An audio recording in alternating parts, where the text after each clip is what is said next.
Hi, this is George Sherritt. I just finished doing your home inspection, and this is a review of the things I found. There's some areas of the vinyl siding that are damaged, that have holes in them. This is probably from a lawnmower or something, so potentially that lets water in. Those should be replaced or sealed. Also, the siding's in contact with the ground. It is vinyl siding, but I don't know what's behind it. It's likely OSB or some other wood product, so removing the beauty bark down so that air can get under the siding would be my suggestion. There's another area with damaged siding. There's two sump pumps on the outside of the house. I've never seen that before, but I get it. There's a basement. I don't have any way to test their function, so I'd recommend they be serviced. This one was quite deep and had a little bit of water at the bottom. The other one, I'm assuming, was about the same depth, but it was almost full of water, so it may not be working at all. So, as I said, I'd recommend they both be serviced by a licensed plumber. Another area where the sidings come loose. This is a little cubby hole back by the air conditioner. Here's the side of the air conditioner. It was made in 2005. Here's the other sump pump next to the air conditioner. The railings in the back of the house aren't built to any kind of modern building code, and a child could easily fall through here. So for safety's sake, I'd recommend those be redone in a way that would meet modern building standards. Same thing with these. Another area with damaged siding, missing siding, missing siding, siding that's come loose, missing siding. This is the dryer vent. It's very dirty, so it should be cleaned. Also, there's no small animal cover here, which is like a louvered cover that opens when it's in use and closes when it's not, so that animals and cold air can't get in. So I'd recommend that be replaced. This is where it is. It's kind of to the right of the gas meter. That hose bib didn't have any water, and when I got in the basement I saw why. Well, I have a picture of it. We'll talk about that in a minute. Another piece of damaged siding. Same thing here. The sidewalk here on the left-hand side of the house is damaged. You may want to have that replaced. The downspouts all dump right next to the house. If you're trying to keep water out of the basement, it would be good to extend these away from the house. There's two chimneys. There's one on the outside of the living room wall, the front of the house, and one kind of centrally located on the back. I think when they most recently roofed, the roofers bent, this is called counter flashing, they bent this up out of their way to do this flashing and then never sealed it back down again. So in a driving rain, like we're having right at this moment, water could get in there and lead to damage, so I'd recommend that be properly repaired.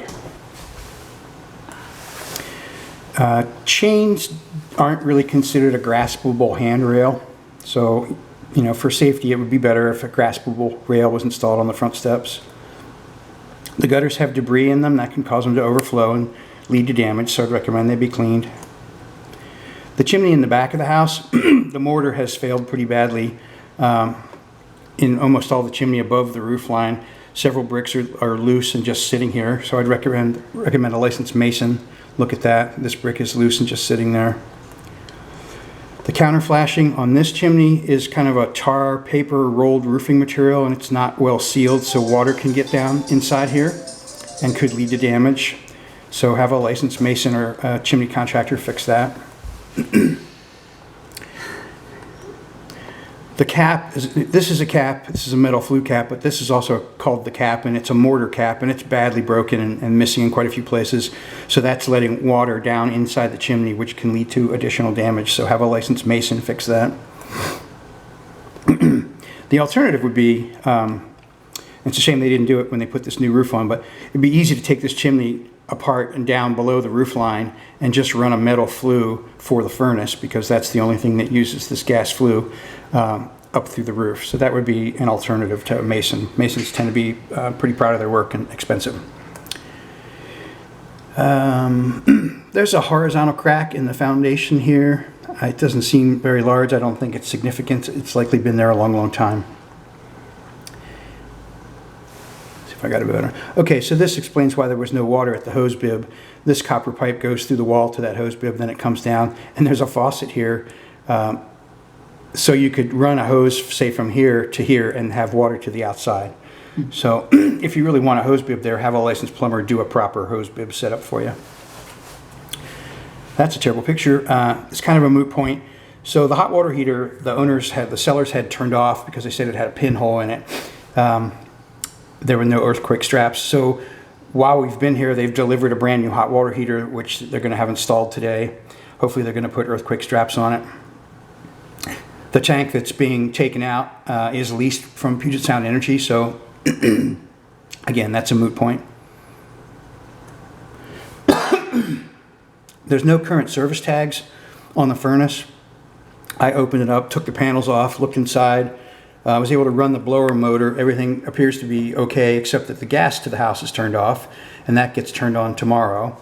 So what I said to Ruth was, I'm going to recommend that the furnace be serviced after tomorrow, and then that way the gas will be on and you'll know for sure that the furnace is functioning correctly. The filter was pretty dirty. The sellers showed up also with a new filter and have a new filter to put in the furnace, so that'll get taken care of. None of the breakers in the electrical panel are labeled. It's a nice safety feature to know what controls what, so I'd recommend a licensed electrician label all the breakers. There's a large amount of corrosion on the main wires, main lugs coming in. You can see how milky and chalky this is. I think I have a better picture. Well, anyway, that can cause arcing to occur, which can lead to heat and problems. So I'd recommend a licensed electrician clean that up. They would shut the power off, they would pull these out and clean everything and put them back in again and put antioxidant paste on them. This is the neutral bus bar. Since this is a main panel, the copper ground wires and the white neutrals can commingle, but you can't stack more than one white wire under a single screw or lug, as they're called. And here there's two under this one, and further down there were two more. Well, it's a really hard thing to photograph because my camera doesn't know where to focus, but there were two sets of two that were under a single screw, so have a licensed electrician correct that. The cold water faucet in the basement bathroom sink sprays into the air here. See that arc? So that needs to be fixed. This corrugated drain is not an approved plumbing fitting. They tend to crack because they're very thin walled. Home Depot sells them so that, you know, if homeowners are doing plumbing and we're not getting things to line up, you can use this flexible pipe and get it to line up. So because they're very flexible, they're very thin walled and they crack. But I ran water through it and it's not leaking currently. I'd say, you know, if and when it does leak, have a plumber do a proper drain there for you. There was a stain on the ceiling. There were a couple stains on the ceiling, but this one appeared to be wet still. So this is a beam toward the back left side of the, well, it would actually be the front right corner of the basement in terms of looking at the house from the street. So I'm on this side of the beam and I'm getting about 4.2, and then the stain is on the other side and I get 11.4. So that's quite a difference. That tells me this is wet. So I'd recommend ask the sellers about it if they know what's going on here. If they don't have any information, have a licensed contractor figure out what's causing that leak and correct it. That's where it is.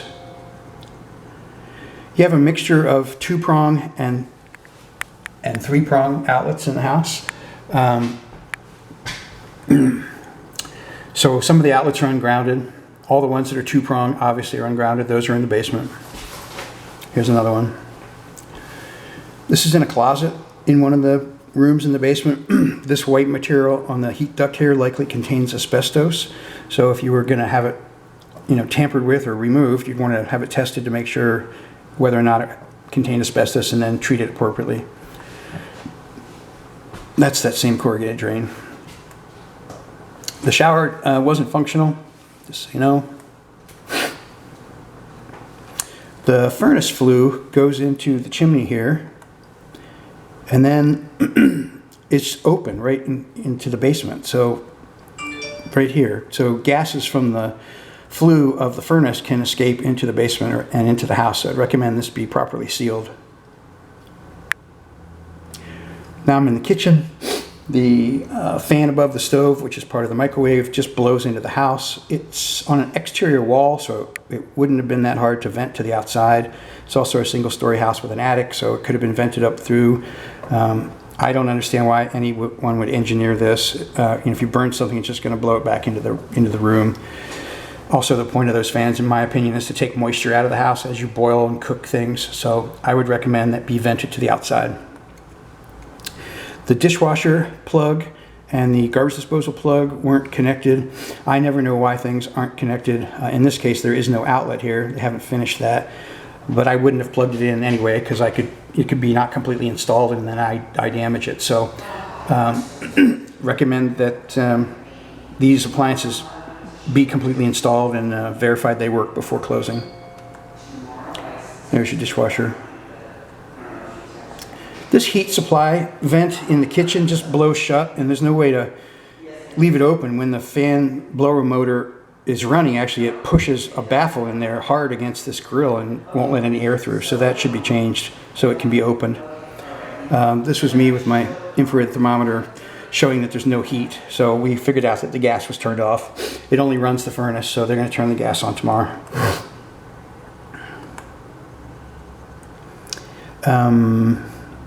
This outlet on the left-hand side of the kitchen sink is ungrounded.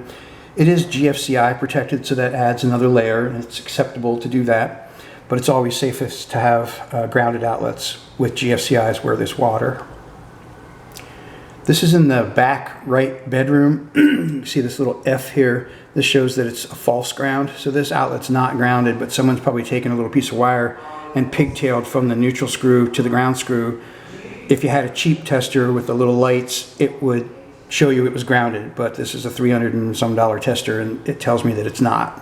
So have an electrician correct that. That's where it is. That outlet's also not grounded in the same room.